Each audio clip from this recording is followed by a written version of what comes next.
basic to the very specific about the regulations into the EU.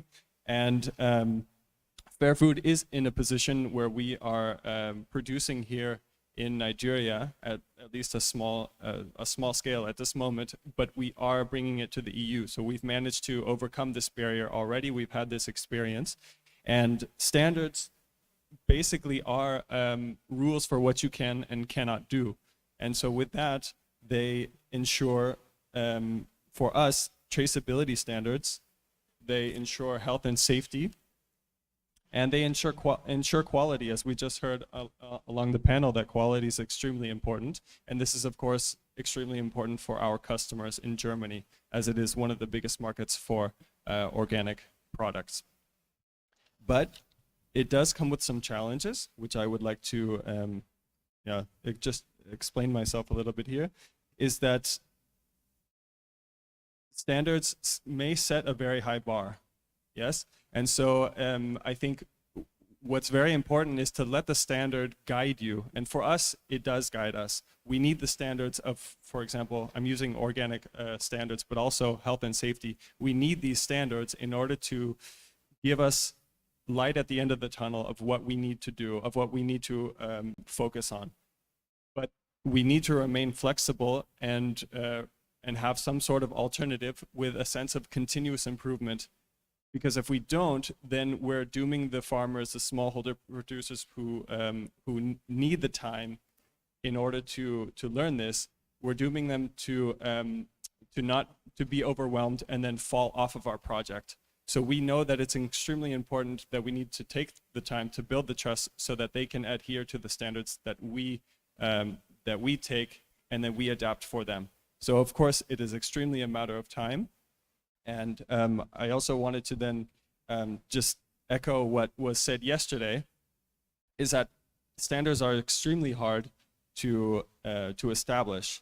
But once this has been established, it becomes self-perpetuating. And I think this is the real question, is how do we establish it well so that there is a system in place which then reproduces itself over the long term. So as a long-winded answer, I do think a standardized approach to training in the cashew sector is extremely important, and we need to be guided, but we need to be flexible, and we need to understand the needs of the producer who we consider, especially at Fair Food Freiburg, to be the center. Thank you.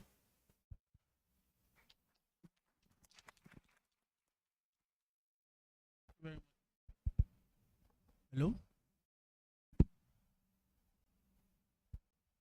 Thank you very much. I think all the previous speakers have even exhausted. Before it gets to this point, they've exhausted virtually, the discussion. But I would like to just add that standard is very important. When we talk about standard, we should not just look from the farmer point of view. We should also look at it from institutional standards as well. How do we get our institutions to run a system or a framework that comes with the best of all standards, that is competitive?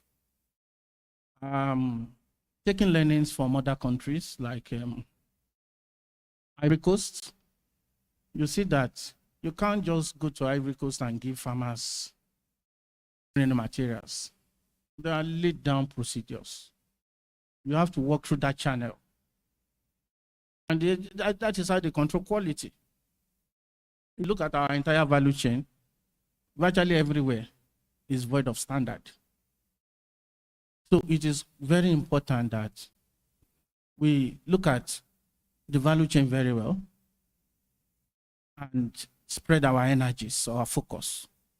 Because if we support, for instance, the research, it's going to have ripple effect on other parts. It's going to have ripple effect on farmers. It's going to have ripple effect on policy making.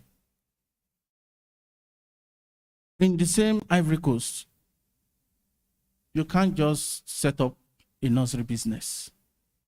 There are laid down procedures for setting up nursery businesses. Well, I feel the reverse is the case in Nigeria. For instance, if we are able to establish viable nurseries in communities. In the next 2 years, you will find 15 million nurseries competing against one another. And why is this sad development like that? It's because there are no standards. So people just take laws into their hands and do whatever they like. So it is extremely important that we look into the areas of standards, not just for the farmers alone, but also look at how do we get our institutions to understand this language called standard.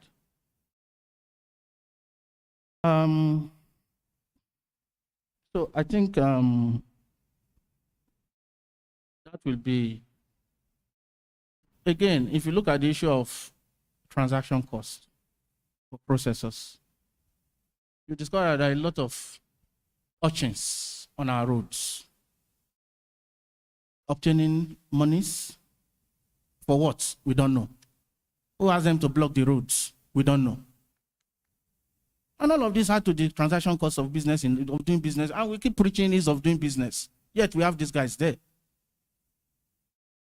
So how do we take them out?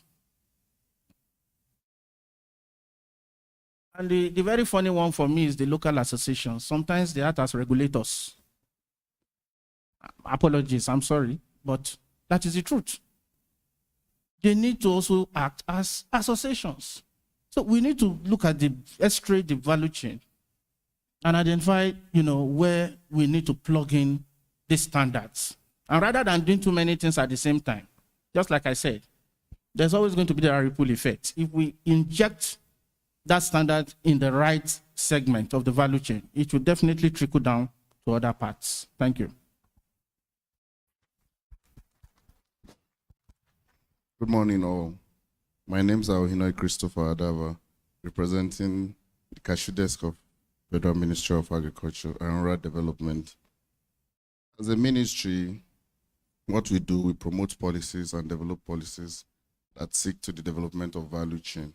And cashew is one of the crop commodities being promoted under the crop value chain of the Federal Ministry of Commodity Value Chain of the Federal Ministry of Agriculture.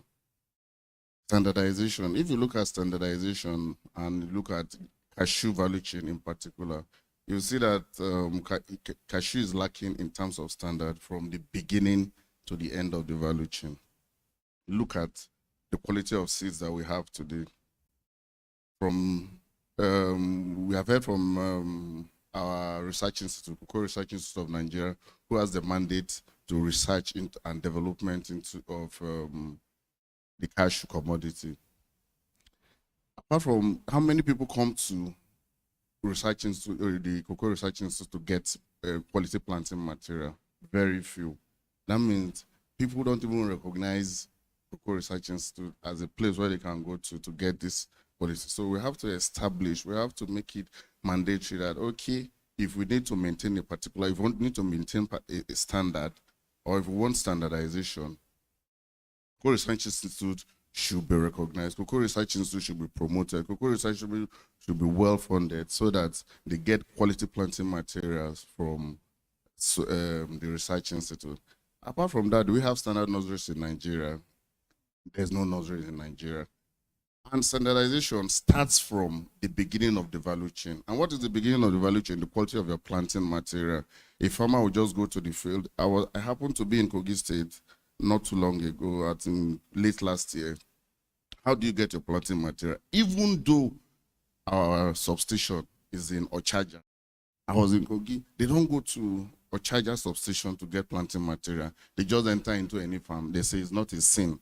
Just go into any farm, pick as much nut, so long as you're going to plant it.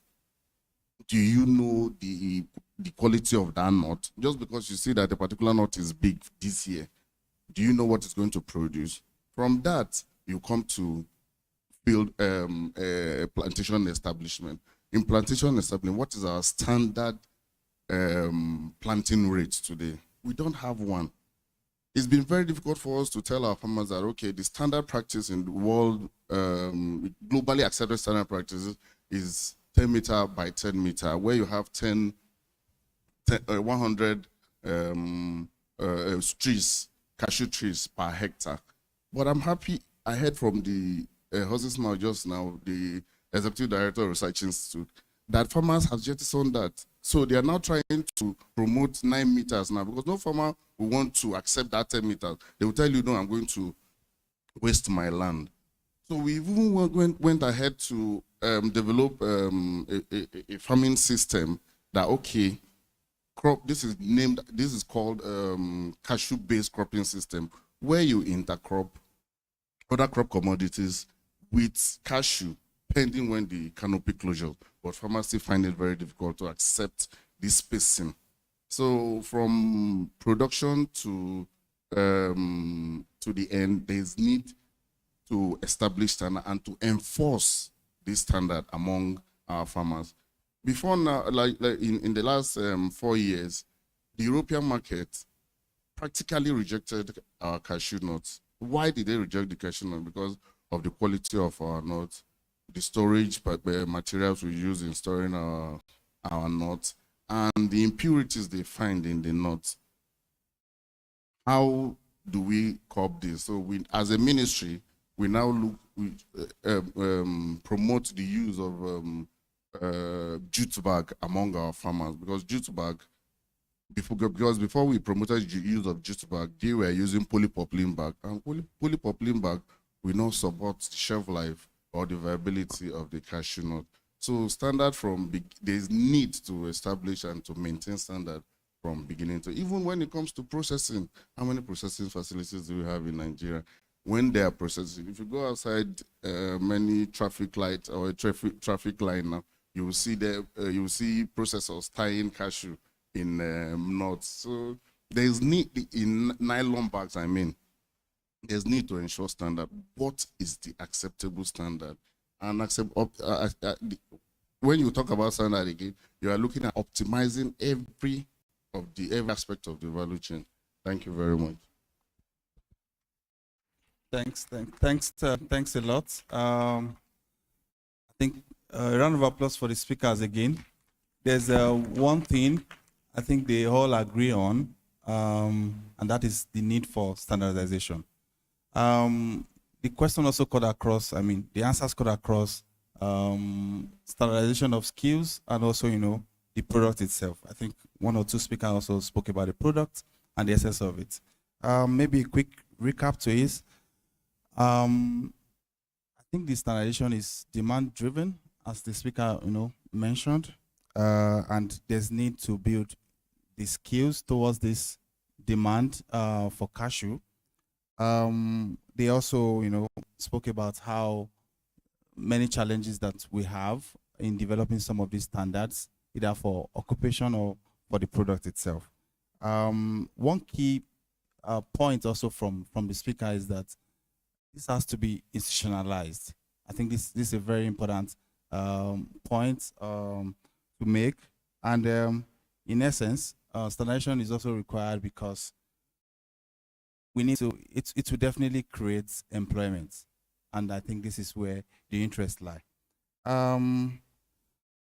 So I will take it like this. We stick to the national occupational standard. So let's deep dive a bit more. For GIZ Sky, I think Patricia is here. I've been discussing with the technical board for technical education on how to develop NOS for agriculture.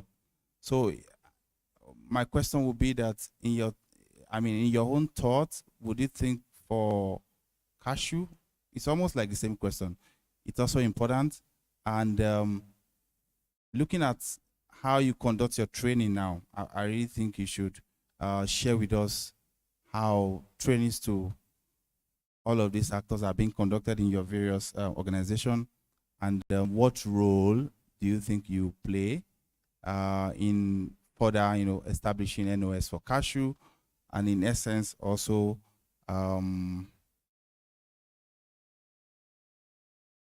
maybe a clear priority for your organization when it comes to, supporting trainings or curriculum for, because I mean, today what we're trying to, look at is we have some of these lessons from Ghana today, already in the curricula, about 100 or so, yeah, thereabouts.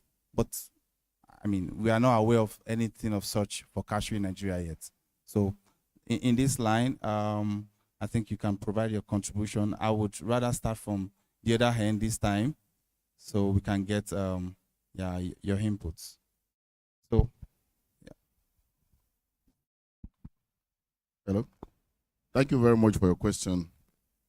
Talking about the national organization standard, I think it's all about optimizing or specialization of all areas of the activities of the cashew value chain, if I may understand the question correctly.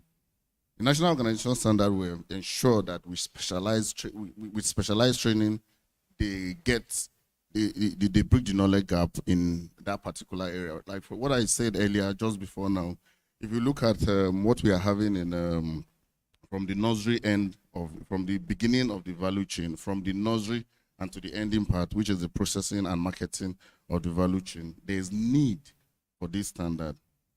Looking at it this way, you will see that when it comes to nurseries today, we don't have a standard nursery. What gives you the right to establish a nursery? Do you have the requisite knowledge in establishing a nursery?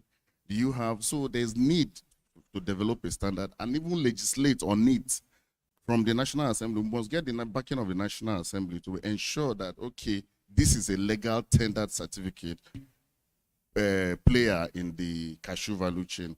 Because anybody cannot just go out there and open a nursery. Anybody cannot just go out there and open and say, okay, I'm an exporter, I'm an importer, or I'm into this particular aspect of the value chain. There is need to set standard, and this national organization standard is a welcome development, because before now nobody was looking at it, you understand, and we are happy to work with GIZ to develop this standard, and from our own angle we are going to see how we can legislate into it and make sure we enforce it. What all that we need to support GIZ with to get this standard, we are going to, I can tell you we are going to provide it. Thank you. Yes, so the role we will play in establishing a national operating standard for cashew. So I'm happy to say that we're already doing this in a way. I did mention earlier during my presentation that there are plans to set up Zion Gardens. And so what we have in mind is to decentralize these gardens. We're not just concentrating on the private sector, but we're also picking tertiary institutions to own Zion Gardens and be responsible for providing Zions to farmers. In that way, they'll be able to build these activities into their curriculum and also, extend extension support to neighboring communities. So one of the universities we've picked is Afe Babalola University in Ado. We're equally onboarding University of Ilorin and Landmark University very soon. So that is the little effort we are making on this side. That's ProCashew. Also, in the course of some activities, engagement and interactions with different stakeholders, we discovered that there's too much focus on academic research than problem-solving research. A lot of our professors in the Faculty of Agriculture, even also in the research institutions, we write because we want to get promoted. We want to get promoted, but we don't write because we want to solve the peelability challenges in cashew. We don't write because we want to solve variety issues in cashew. So I think it's important that for us to get standard right, we need to cause that shift from being academic to problem solving. A number of countries today are where they are because they've engaged students to undertake simple basic research on cashew. As a result of this, they've been able to improve varieties. For instance, if you go to Tanzania, the students are doing a number of works. Currently in Tanzania, they have 54 different varieties. 54 different varieties of cashew. And these are research products. So we also need, as much as it's preach standard, we must ensure that standard also comes with benefits. You understand? As we think around, having a standard for the country. Also, on the Pro-Cashew project, we're also currently thinking about how to harness the potentials of different organizations so that we have one resource material, a common goal, a common strategy, rather than working, in silos and becoming counterproductive. You are doing a good work. Eventually, you leave the scene. I get into the scene and I mess up what you do. That is what we are currently doing in Nigeria. So we need to stop this and find a way of, developing a national operating system is not just a function of GIZ or TVET. You have to ensure that you are very collaborative. So we need to make sure that we begin to set that stage to bring as many people as possible on board to be able to achieve this common goal. Then,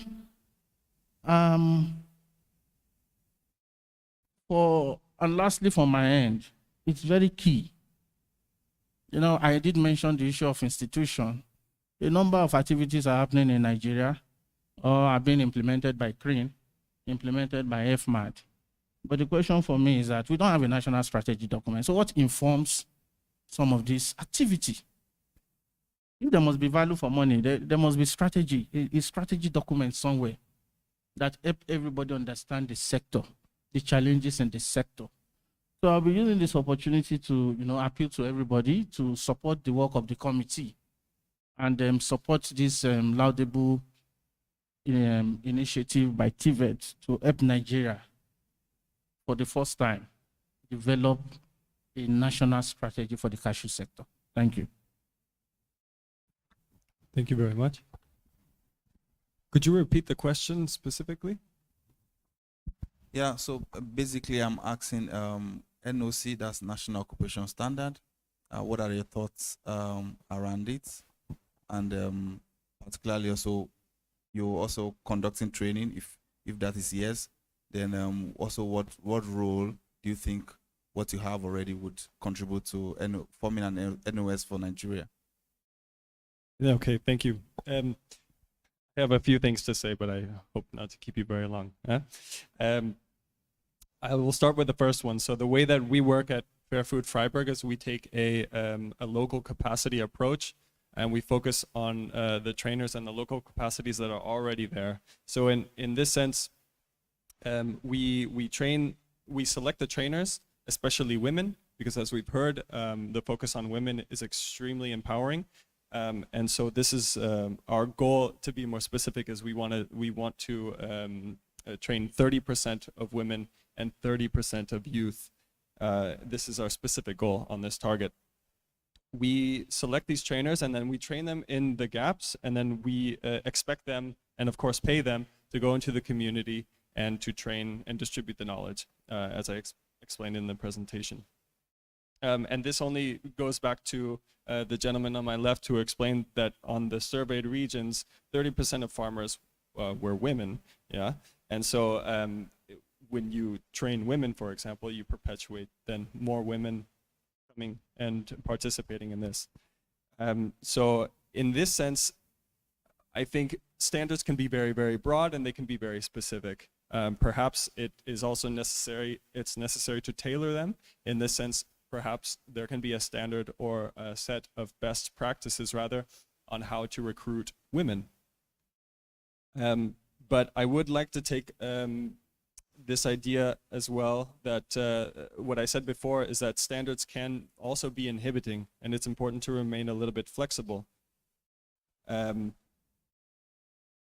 example, if I heard you correctly, you said that there's species of cashews, 46 different species of cashews in Tanzania. So there's many different varieties of cashews, and it's important if there's a development of a standard in Nigeria, that it's not only focused narrowly minded on the economy and what is producing the highest yield, but rather what is best for the long-term resilience, especially knowing that we have the climate projections increasing in the future. So we need to adapt to how climate is going to change and who women are actually managing a big percentage of the farms. It's important that we tailor these standards accordingly, and maybe not necessarily as a standard, but as a form of best practice.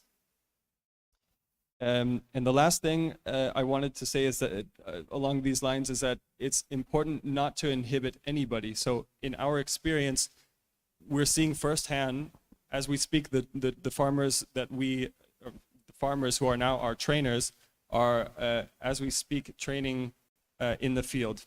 And I am in communication, my colleague and we are in communication with them almost every single day to get an update of how it's going. And the pictures that you showed in that we showed you in our presentation are a testament to just what they are doing.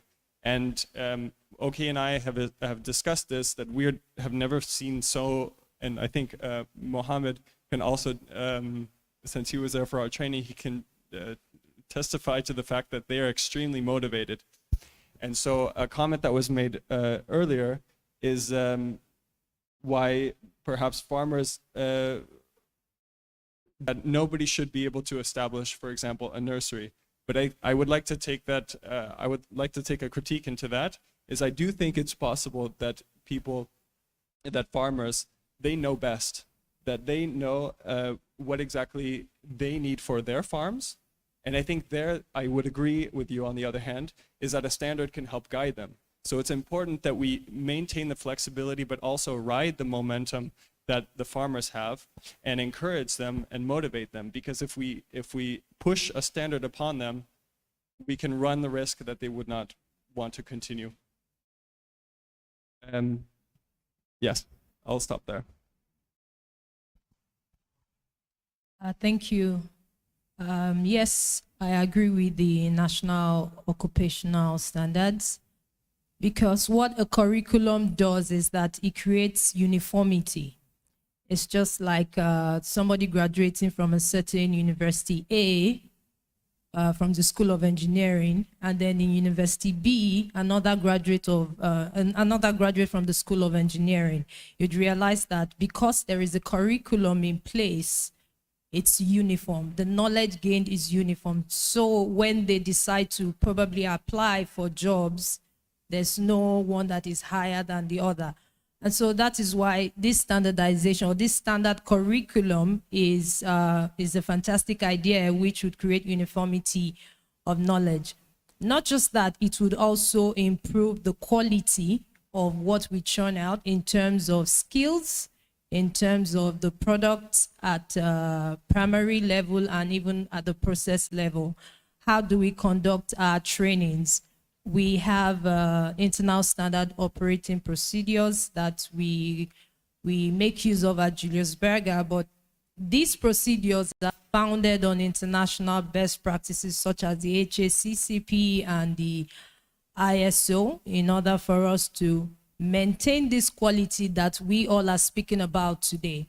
And because we do not work alone, we also engage the expertise of professional, qualified facilitators and consultants in order to develop the capacity of our factory workers, our procurement team, and everybody that is in one way or the other connected to our agribusiness unit. So for us, it's a thumbs up if we decide to go the route of having a curriculum for the cashew industry. Thank you.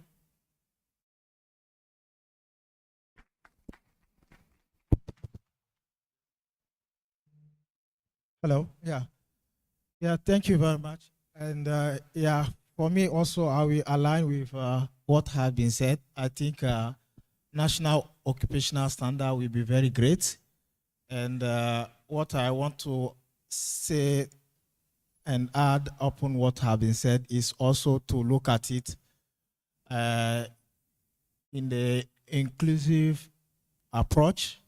So here I mean involvement of all the stakeholders, especially the public side and also academia, because when we make it in such a way that it's very participative, then that also ensure ownership and that ensure acceptance, and then the whole industry will be benefiting from it. And also, I think it's really key to also involve all the private sector actors because they have their needs, especially when I look at the processing factories, when I look at the traders, they have their needs in the sector. And if at the beginning already we involve them, then we can get the right national occupational standards. So as a project, our contribution and our role here for me is more about bringing the regional experience, bringing in the regional knowledge based on our experience, based on the knowledge. So we want to contribute and really feed it into the process so that it can get more harmonized with what is doing in the whole world, because Nigeria is not alone in the cashew value chain, but is also part of the world. So there are already some standards. So our role will be how to bring on board all this regional knowledge and experience. Thank you very much. Hello? Yeah. Thank you. Like everybody has said, it's an all-inclusive game. And for me, for us, women economic empowerment is national economic empowerment. And a fruitful vine attracts the attention of the gardener.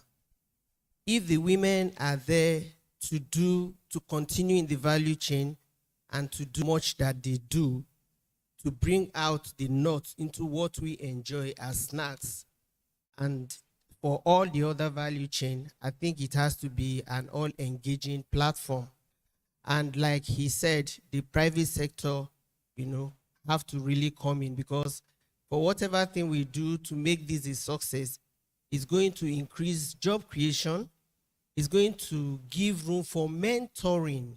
We have been having challenges in mentoring, because when our children, the young ones, see this whole rigorous process, as very stressful, they are not encouraged. They don't even want to be there to continue. And the older women are getting older, so we have to really engage in such a way that the provision we make production and processing easy, so that even the younger ones can come in and then there will be continuity. We are counting CASHEW as a lucrative business in Nigeria. And so it's something that we have to take very seriously so that we can also meet the global market demand. We want to promote the choices for high quality nuts so that we can make choices of what we are producing and what we are processing.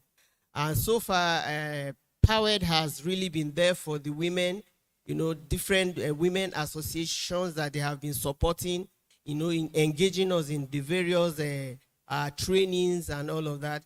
And today we have seen for Fanfare and Pro Cashew, we are going to be coming to talk to you as well, because sometimes we are at the rural levels, we don't even know where to go to. But this platform has created, an avenue for information and knowledge that we have to carry out and engage so that we can have more women in this production. The ones you have done so far, we cannot say is enough to meet the demand of Nigeria as a country. And we talked about the government policy on cashew productivity. I want to use this avenue to say that it should be gender sensitive.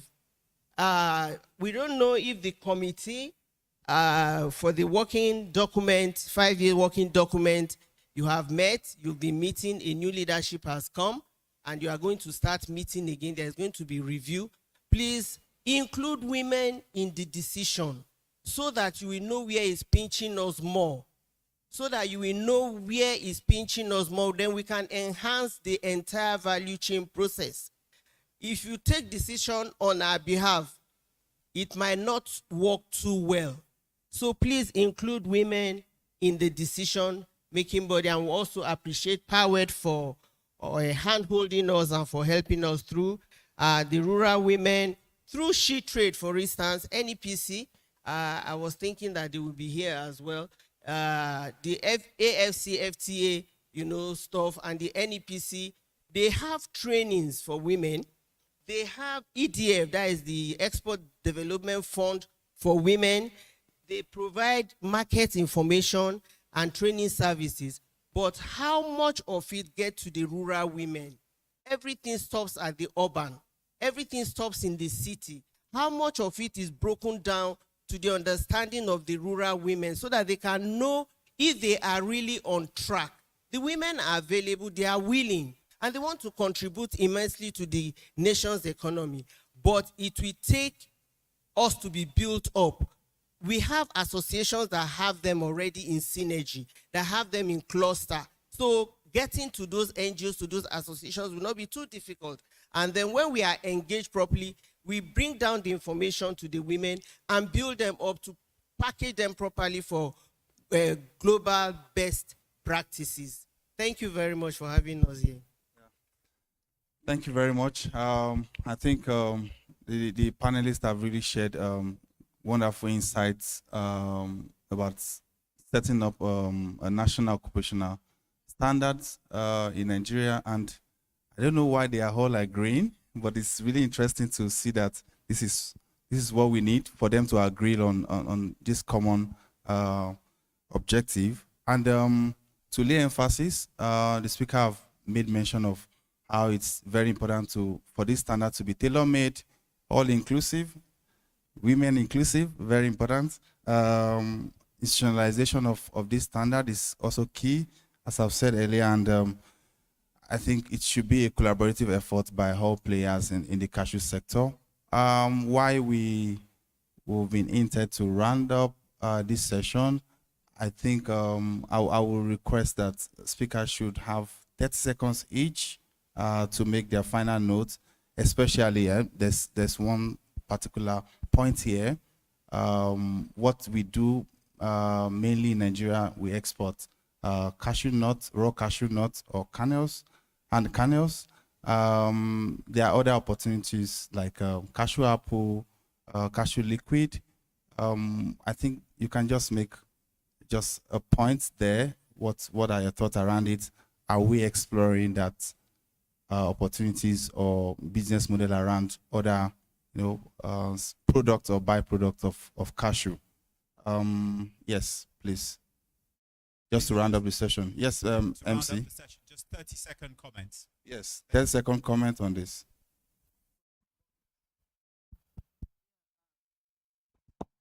Hello. Yes, like the cashew, apple, and liquid, we concentrate more, talking more about the nuts. And you see that most time when we get to the farm, you remove the apple and just take the nuts. And then the liquid is wasted. Everything about that is wasted. Even if you want to deal in that trade, in that aspect of the trade, how do you preserve it? How do you sustain it? How do you keep it? So the challenge of preservation and doing whatever, with it is really, really much. That is why the women will go, readily for the nuts, what they can do and keep as long as it lasts for them to sell. So, thank you, but just let's. Thank you. There is a. Yeah, thank you very much. Just, I don't want to repeat. I think there is a lot of potential in cashew byproduct. And I think we have a lot of things to do, and we can really make it. I just want to appreciate this panel. And as I said, it can also kind of being a setup for a roundtable where we can really collaborate and see how we can go forward. Thank you very much. I think everybody should listen to this. Value addition would never go out of style. And that is why we at Julius Berger, we are keeping value creation in-house, in-country, not just going beyond our raw cashew nuts, going into processing, because this would not just create a better market perception for Nigeria, but also create direct and indirect jobs and also upskill the population. Thank you. Hello. I'll just say one thing. Nature makes no waste. Yeah, thank you. Hello? Hello? Hello. So considering the problems we currently have in the country, the level of insecurity, I think it's important to start looking in the direction of how we are able to exploit this untapped opportunity. If we're able to exploit untapped opportunity by looking at byproducts, we'll give a lot of people jobs, and we'll address the issue of insecurity in the country. Hello. Thank you for the opportunity to share my view on this area of value addition. As a ministry, as noted by my permanent secretary earlier, and as we all know, less than 10% of what we produce in Nigeria today is exported. Exporting that is exporting Nigerian job. What we are doing as a ministry is looking at upscaling. If we cannot stop, if we cannot completely stop, you understand, but at least we should be able to balance it, 50 export, 50 local processing, and we locally encourage local consumption. Because if you look at it, we don't even look at what we are consuming in Nigeria. We're just looking at, we're just interested in the foreign currency we are going to get when we take this nuts out or cashew product out. But that means we are exporting our jobs. So there is need for value addition and local processing. Thank you very much. Yeah, thank you very much. A round of applause for the panelists. Thanks so much for your contribution, insights on how to further, develop cashew sector. Thanks a lot for all. Yeah, please a round of applause for them. Thank you very much. It wasn't a warm round of applause. Please, they did really well. Please encourage them to keep coming back. Thank you. And of course, I'd like to thank the moderator for the session, Mr. Adeni Kazim Adegoke of GIZ Move. So a round of applause for him, please. I thought he asked some very, very incisive questions and was able to create some balance. You did say, why are they all agreeing? I think it's because, the crux of it was fair and clear. And I think, rather than disagree for the sake of it, I think, people really locked. Thank you very much indeed, panelists. I'm going to ask you to please stand up because we're going to have a quick photo opportunity here just to mark the session. And Katerina, if you wouldn't mind coming to join us, please, I'd be most grateful. And while that is going on, I'm just going to name the panelists you've just seen. So we've had Mr. Isaka Mohammed Salifu of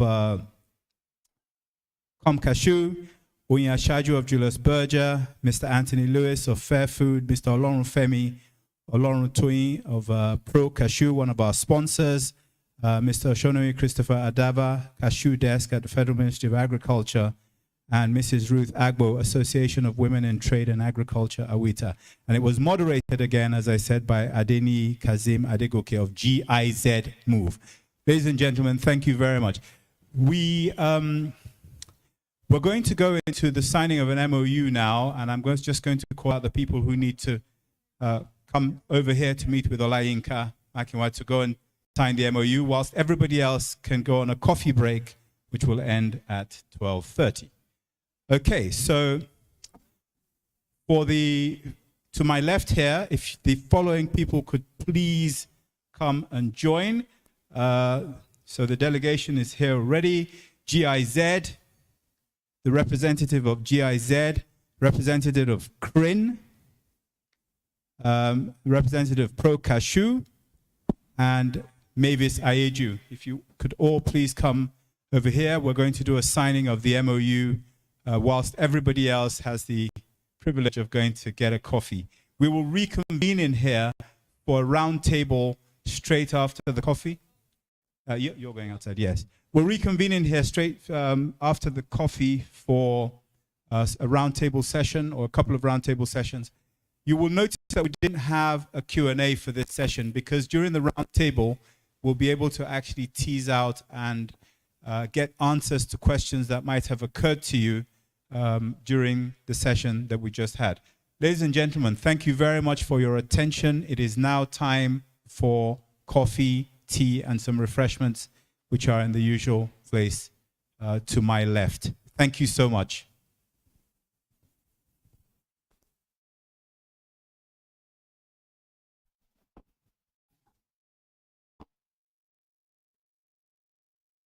So I did reconvene at 12:30. It's 12:25. I don't think that's realistic.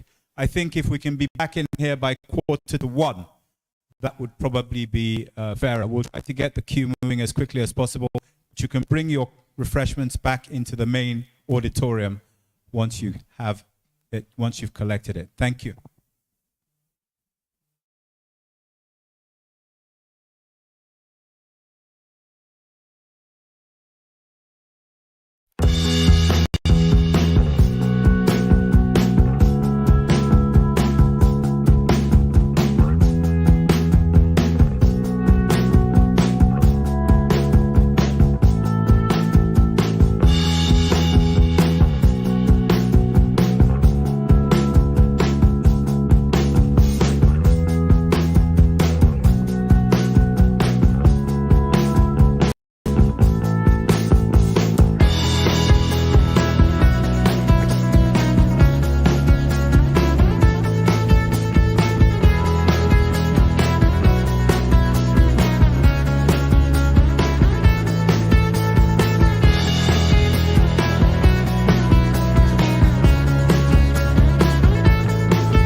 session in about 5 to 7 minutes. So it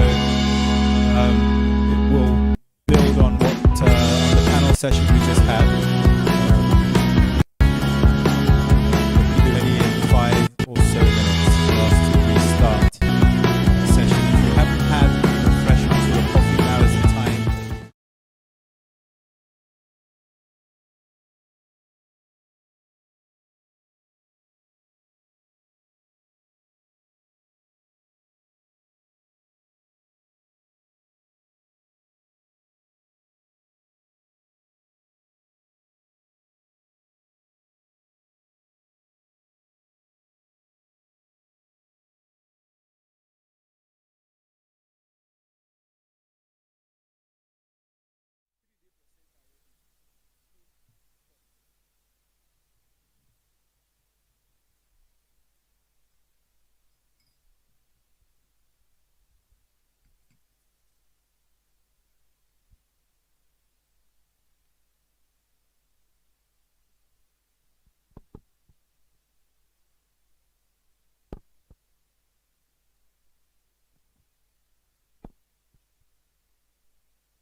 Mic check.